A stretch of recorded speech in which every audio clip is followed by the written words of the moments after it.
Howdy guys. Okay, so in this lecture we are going to get our track HDA up and running, and we're going to add a user curve to it. Okay, so this way we can allow the user to manipulate the track location and shape and size and stuff like that inside of Unity or Unreal. Alright, so let's jump into Houdini and get started. Okay, so I've gone ahead and opened up our Houdini project where we are building all of our tools. And the first thing that I want to do, we're going to focus on a basic track tool for right now, okay?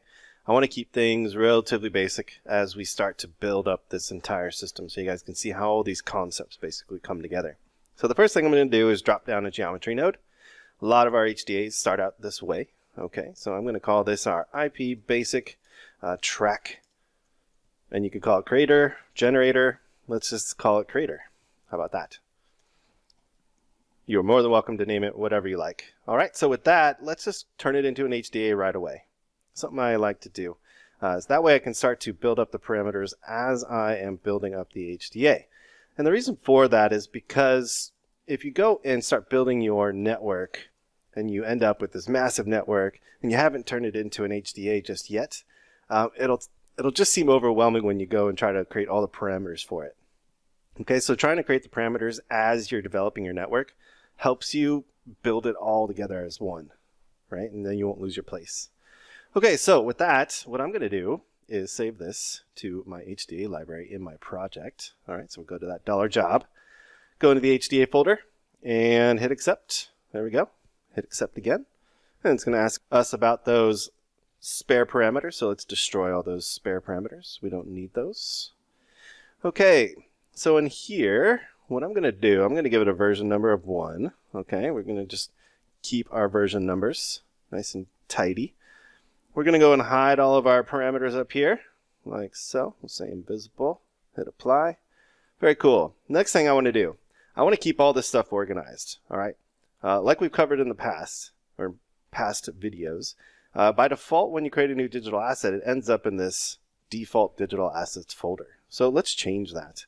I want everything to go to IndyPixel, Racetracks, and then so on and so forth. Okay, so to do that, we're going to go to our Tools tab right here.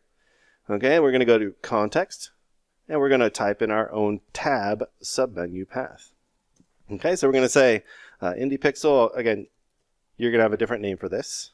You're more than welcome to call it IndyPixel too, you know, if you want to just follow along one for one. I'm going to call this Racetracks, like so, and then a /. And that will put it into its own folder. So I'm going to hit apply. So now if I hit tab on the keyboard over here in the network view and go to IndyPixel, you can see I have Racetracks and a basic track creator. Very cool. Okay, so with that, we now have our HDA up and running. So I'm going to apply and accept again. What I want to do now is I want to create the curve that the user can manipulate. So I'm going to actually turn off this road code generator for now by turning off the little blue flag there. And we're going to focus just on this track creator. Okay, so I'm going to double click it to dive inside. And inside of here is where we're going to define all the functionality for our basic track. Okay, so first things first, I'm going to drop down a curve. Okay, and that's a node that comes with Houdini. And this curve, by default, is empty. There are no coordinates, meaning there are no points defined for it in 3D space. Okay. So what we have to do is we have to define a default curve. All right. And now this isn't necessarily required by this, but I have found just through the years of working with Houdini Engine that when a level designer goes and drops down your tool, it's nice to just have a curve automatically created. So that's what we're going to do. First things first, I'm going to name this user curve. It'll help us find it better. Okay. And so what I'm going to do with the node selected over here, okay, I'm going to come over here into my scene view and hit the number 2 on the keyboard.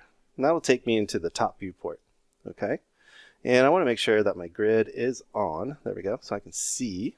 And I'm going to make this relatively large. Remember, we're making a racetrack, right? So these things are pretty large.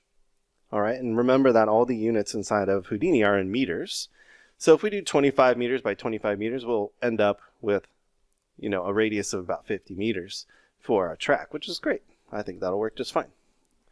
Okay, so what I want to do is I want to enable the ability to create new points for my curve. And to do that, I'm just simply, with my mouse over the scene view, hit enter.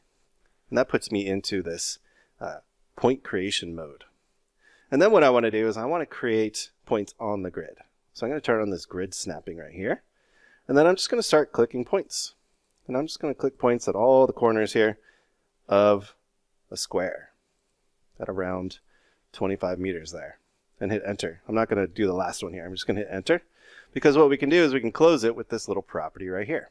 So I'm going to tag the close toggle there. And voila. So I'm going to hit escape now. And now I'm out of that point creation mode. I'm going to hit 1 on the keyboard to go back to my perspective mode. And there we go. We now have a curve. And because we closed it, it created some geometry. So it looks like we have a quad. Okay, so if we turn on our point display for our components, you can see we have all of our points that we created. Very cool. All right, so the next thing I want to do is I want to resample this because I want to make it smooth. I don't want to have the user go through a lot of work to smooth out their own track. I'm going to smooth it out for them. So to do that, I'm going to drop down a resample node like so. Okay, and let's just wire these two guys together. So I'm going to take the result of this curve, pass it into this resample node, and now this allows us to resample the curve, meaning it's going to look at the current curve and try to add new points based off of some sort of length or a maximum amount of segments. In this case, I want to do it based off of length. That way it's dynamic. Right? So for every, let's say, 1 meter, it's going to add a new point in the curve. For every 3 meters, it'll add a new point in the curve. All right? So, and you can go and adjust this for the amount of resolution that you actually need. Okay? So I think I'm going to leave it about 5. So every 5 meters, all right, actually let's do something a little smaller. It would be 3 meters. All right, so for every 3 meters or 9 feet, we are going to have a point. And I think that's going to work out perfectly. Now you notice that some of these corner points are not in their same place. Now you can resample by polygon edge and it'll retain that same shape. But I'm not going to do that because what I want to do is I want to set this to subdivision curves. And there we go. So now we've smoothed it out for our end users, or the people who are going to be using our tools. It might be yourself, or it might be a whole team of level designers using your tools. All right, so we want to try to remove as much manual labor from those individuals, so that way we can iterate, create faster, more consistency, stuff like that. Okay, very cool. And the last thing that I really want to do for our curve, in this particular lecture here, is drop down a refine node. Now this node allows us to actually refine the curve such that wherever there's really flat areas in the curve, areas that don't have the high curvature, it allows us to remove points. And we can do that within a tolerance. Okay, so let's walk through this here. Okay, so what we want to do is we want to define where on the curve, okay, where on the curve we want to perform this operation. Now in this case, I want to perform it on the entire curve. So 0 to 1. So 0 to 1 is all the way around. Okay, so if we turn this on, we can find point 0 over here. There's point 0. So that's going to be that 0 value. Right? So you can see a little extra point being created. And then we have 1. All right, and that's all the way around back to 0. So if we remove this, you can see we have a point over there that's moving around. So 0 to 1 is the full length of the curve. What we want to do is we want to actually go and unrefine this. All right. And then we want to change this tolerance value. And as we increase this tolerance value, you can see that it's removing points from areas of low curvature.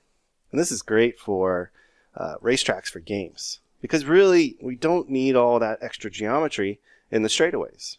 We really just need it in the turns. That way we retain our look of high poly tracks without all the extra geometry. So it's a great way to optimize your geometry for games. Just use this refine node and then unrefine it, basically. And just play around with these values. You know, we're going to promote all these values up to our HDA so they can be changed in the engine.